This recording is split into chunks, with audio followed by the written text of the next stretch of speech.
In my seminars the last few years, I have covered what I have found to be those few simple basic principles that can make major changes in life and lifestyle. One of those subjects that gets the most comment is diseases of attitude. And out of that subject, worry and how to kick the worry habit have caused the most questions. So in this brief visit with you, let me give you my best look at worry, how to recognize it and define it, and what to do about it. And hopefully, these ideas will give you a good chance for confidence over worry. First of all, worry might well be killer number one. And if it is not the number one physical killer, although doctors tell us worriers die sooner than non-worriers, and we have all heard the expression, worry yourself to death, at least it is the number one killer of dreams and achievement, of energy and vitality and lifestyle. I know the damage and effect of this killer, worry, firsthand. I will spare you the details, but over a period of some 3 years, I let worry get out of hand. As I've mentioned before, I became a super worrier. I was good at it. The combination of small and big worries about my circumstances, what people thought of me, my finances, my abilities, the future, my progress, all led to a complete physical collapse, a stay in the hospital, emotional, mental, and physical exhaustion, and a deep despair I couldn't shake. A sad picture for a young man who should have been well on his way to carving out his share of opportunity. I am happy to tell you that good fortune came my way, and as many of you may be aware, I met a man, Mr. Earl Schoaf, with his ideas and inspiration and the help of a very close friend. I worked my way past the minefields of worry and disaster and out into the clear air of mental sunshine. And if I did it, anybody can do it. I'm not saying it's easy. It took me almost a full year to kick the worry habit. It took practice and much effort, but it was well worth it. Remember, don't ask for the task to be easy, just ask for it to be worth it. Don't wish it was easier, wish you were better. Don't ask for less challenge, ask for more skills. Don't ask for less problems, ask for more wisdom. It's the challenge that makes the experience. And life and its color and meaning and adventure for you is this collection of experiences. To wish them away is to wish your life away. So let's get to worry and what it is and what it does, how to define it, and what to do about it. And let's do it with eager, high hope that it won't be long until you will be free of the worry habit and on your way to the life and lifestyle that you want. First of all, let's define worry. There are many ways we could describe it. Worry is fear painting pictures in your mind. And if you watch that mental movie too long, you get a false picture of how things really are. Worry is a mental broadcasting station, and more often than not, it is false or at least distorted propaganda. Worry has that sneaky way of stopping short of giving you all the facts. Worry is often the trickery of mentally filtered facts on the negative side and the bold declaration that these are all the facts. Worry has the mental audacity to suggest that the elevator only runs one way, down. Many times worry is a 5-alarm bell for a wastebasket fire. And worry is a depletion of constructive emotion. It's wasted mental energy. It's like letting the starter run the battery down when the car won't start. And worry is most often a lack of all the facts, a lack of full understanding, a lack of total information, and an unpreparedness of ability, knowledge, talent, courage, faith, and all the other virtues. That should give us a better definition of worry, and remember, left unchecked, it can become like a mad dog loose in the house, and the sorrow and pain and regret is too large a price to pay not to do something about it, and to do it now. So much for what worry is. The next question is, what can I do about it? What is the first step? My best advice on this is to first recognize worry for what it is, admit what it does, and then decide you now want to be free. It first starts with decision on your part. And may I add, well, you should decide. Why let worry continue to take money out of your pocket and bank account? Why let worry any longer keep you from becoming all you can be? Why let it rob you of better friendships, better business, better profits, better results, better communication, better family relations? Why impose your worry on others any longer? It's a burden you can get rid of and a monkey you can get off your back. Why not be rid of those sinking, nagging feelings that all is not going to be well, that you can't do it, that it won't work out for the best? Worry is undue concern that takes up too much of your mental and emotional time. Now, we must all be concerned. Hey, life is no joke except to the jokers. Life and how to live it is a serious matter. It is risky, full of peril, and there are constant threats to the good we want and to the pursuit of happiness. However, it is undue concern, or concern that takes up too much mental time, that begins the harm. It's like a family planning a wonderful trip. While they certainly should be concerned about the condition of the car, the tires, and making sure they pick the proper route, it would be foolish to allow themselves to be completely turned negative with the thought that they might crash and kill the entire family. If that were the case, even if they went, the entire trip would be turned into one nightmare of fear with the specter of chaos looming around every curve, rather than enjoying the wonderful trip they had planned for themselves and their family. A lot of people do that with their entire life. So, start to make these declarations. And if you mean it, they will start you on your way to confidence and adventure, free of the worry habit. Say first, I've had it with worry. I'm tired of being beaten down and hassled with all those negative mental pictures. I refuse to be tricked by false facts. I'm really not that weak. Never again do I want those sick feelings inside, those mental false alarms. I'm tired of the drain on my resources. I'm tired of the embarrassment of the lack of confidence. I don't want people, especially my family, to see me in this state anymore. I've got more to offer.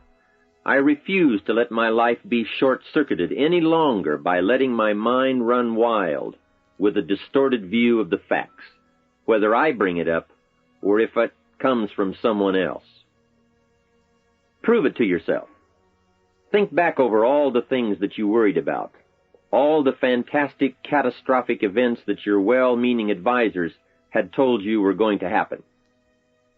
Be pleased that none of them ever happened to you, or else you would not be alive today. 90% of the things you worry about never happen anyway.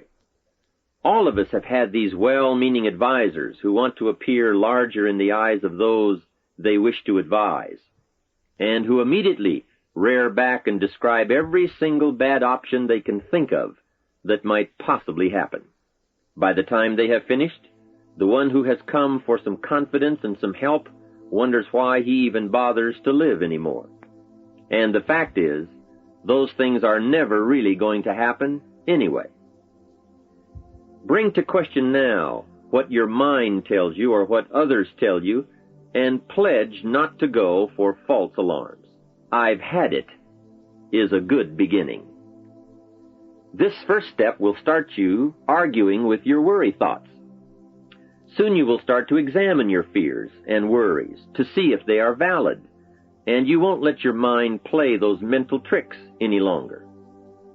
It is possible to destroy any emotion you have, including worry and fear, by a very simple process, and that is, analyze it to death. Drag it out on the table and look at it. Weigh it against all of your past experiences. Make sure this one can stand against all the past facts you have. You will now start to use worry instead of letting worry use you. It's a beginning, being in control instead of out of control. You will now let concern and the first signs of worry prompt you to learn, ask questions, and look at all sides in order to evaluate true, positive, constructive action. Now you can say, I will let fear advise me of the facts, but I won't let fear tell me these are all the facts. Nor will I let fear determine my reaction to the facts. I will gladly take up the war of faith over doubt, reason over fear, and positive expectation over worry. So talk to yourself right now into a change of attitude. Be persuasive. Go all out. Show yourself the hell if you don't, and the good life of answers and progress if you do.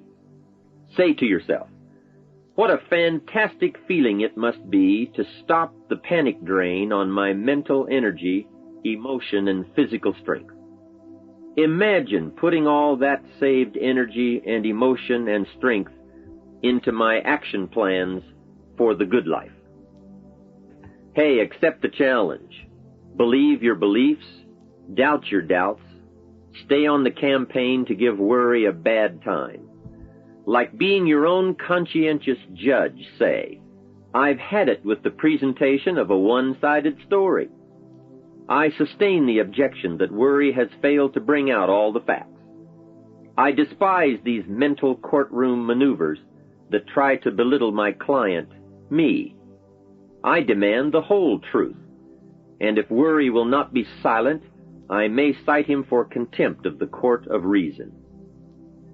Call up that scene often when worry wants to hassle you with the same old tricks and the same old results. It will work every time. Okay, let's move on to some really positive steps. If you can survive all that has happened to you up to this moment in your life, in spite of doing and thinking many of the wrong things, imagine how you can succeed by now starting to do some of the right things. First, the best answer to worry is confidence, and confidence starts first with awareness. Here is one of the most important lessons in life to learn. Life and business is like the changing seasons. And the real challenge of life is to learn how to handle the winter and take advantage of the spring. In short, that's it. You see, winter always comes, but so does the spring. Night follows day, but also day follows night. Sure, the tide goes out, but it always comes in. Opportunity follows difficulty as surely as difficulty follows opportunity.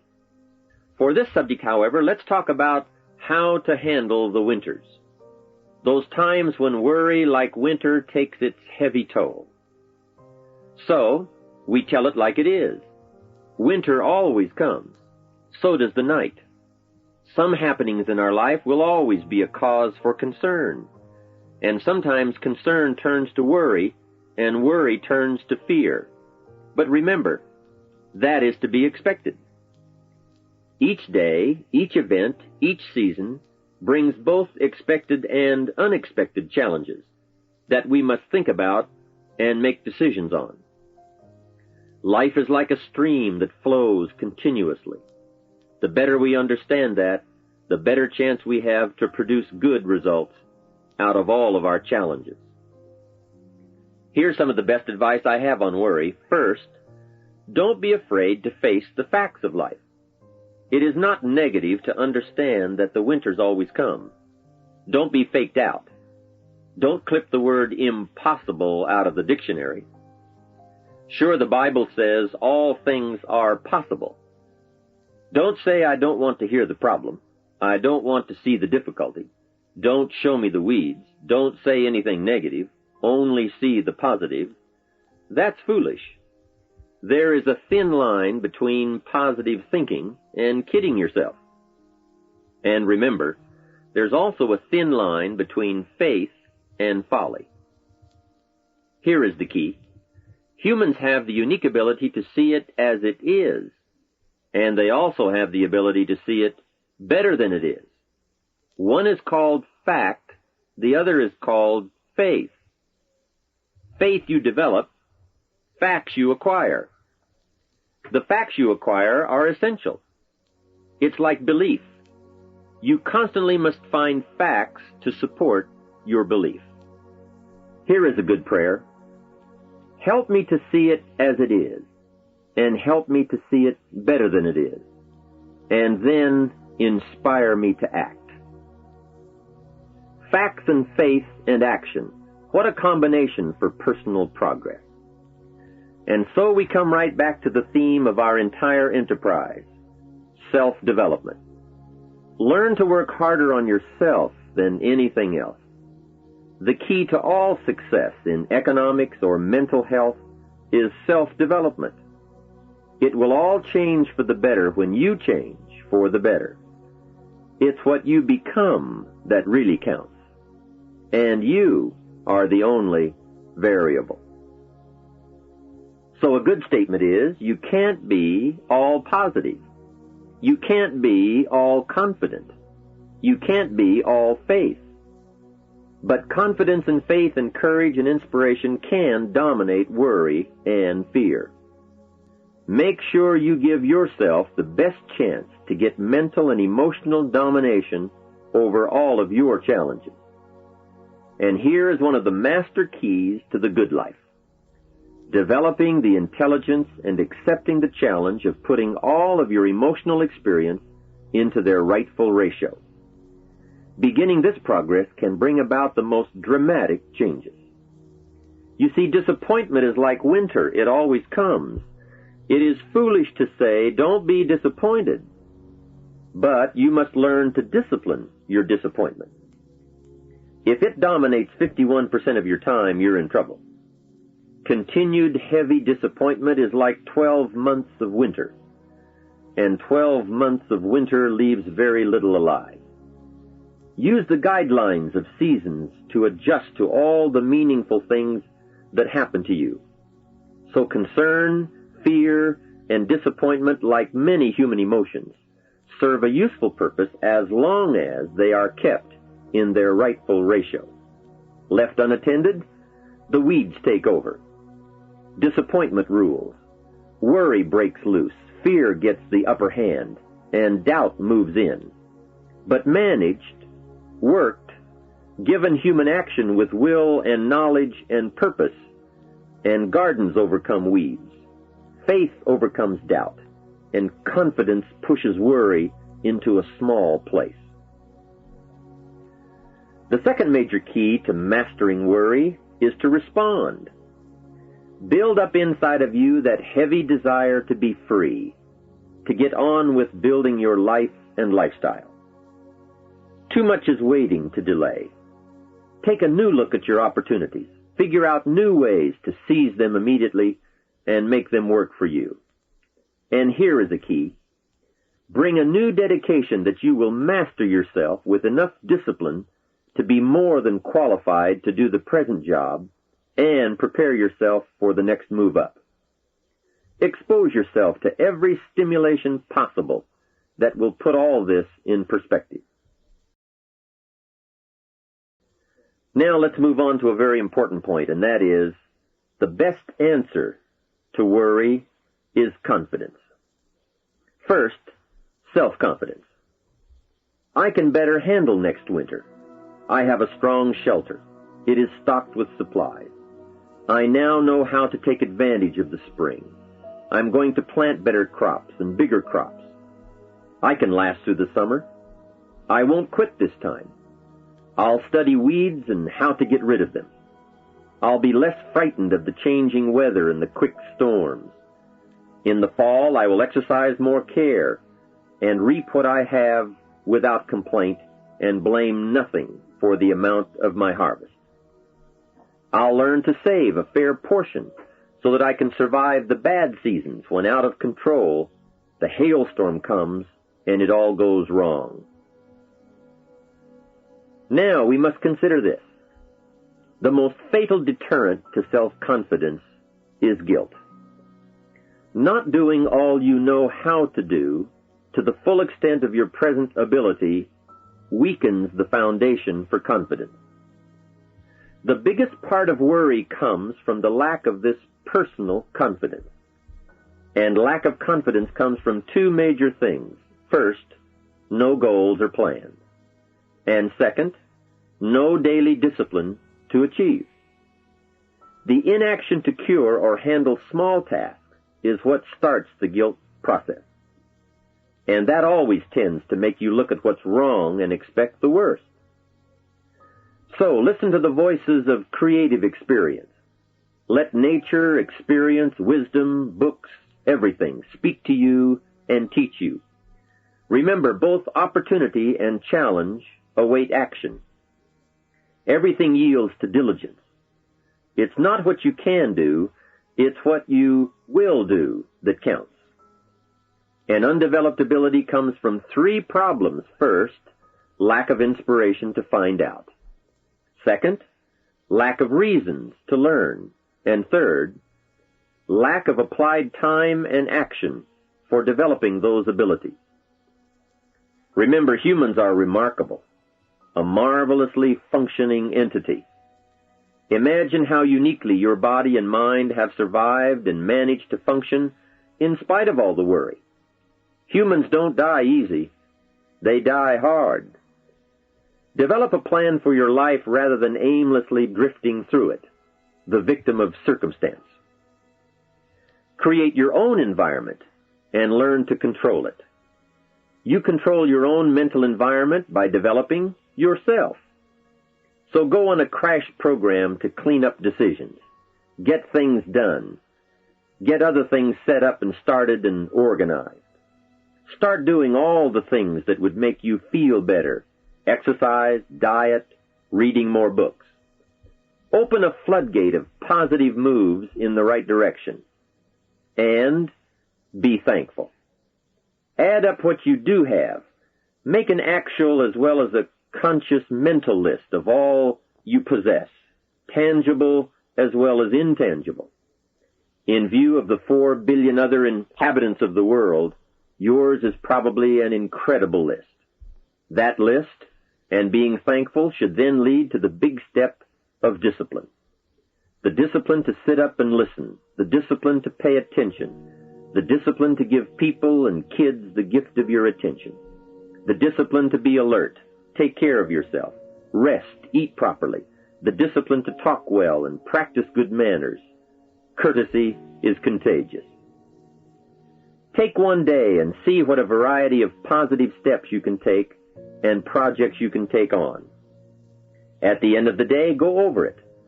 Write out the positive steps, the progress on projects, the rest, the exercise, the meals, the hobbies, calls, records, conversations, and letters. And speaking of calls and letters, write at least one encouraging letter or thank you note, and make at least one encouraging phone call or thank you call every week.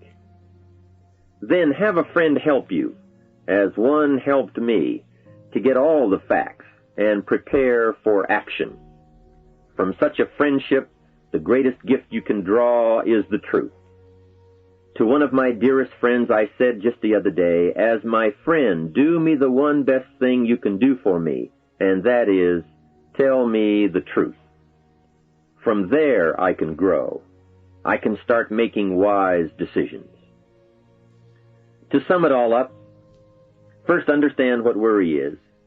You now know that it can be beneficial and destructive, depending on your awareness. Next, resolve to be free of the habit.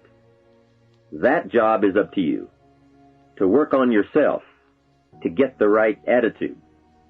Next, start the daily action of first cleaning up all your current situations. Remember, little achievements lead to confidence that conquers guilt. Then buy up every challenge to reach your goals. You can now handle it, the winter, the spring, the harvest. Bring a new zeal to every problem, to every fear, to every opportunity. The inspiration from it all and the immediate and future progress that will someday give you a view from the top of your goals, your adventure, and your achievements.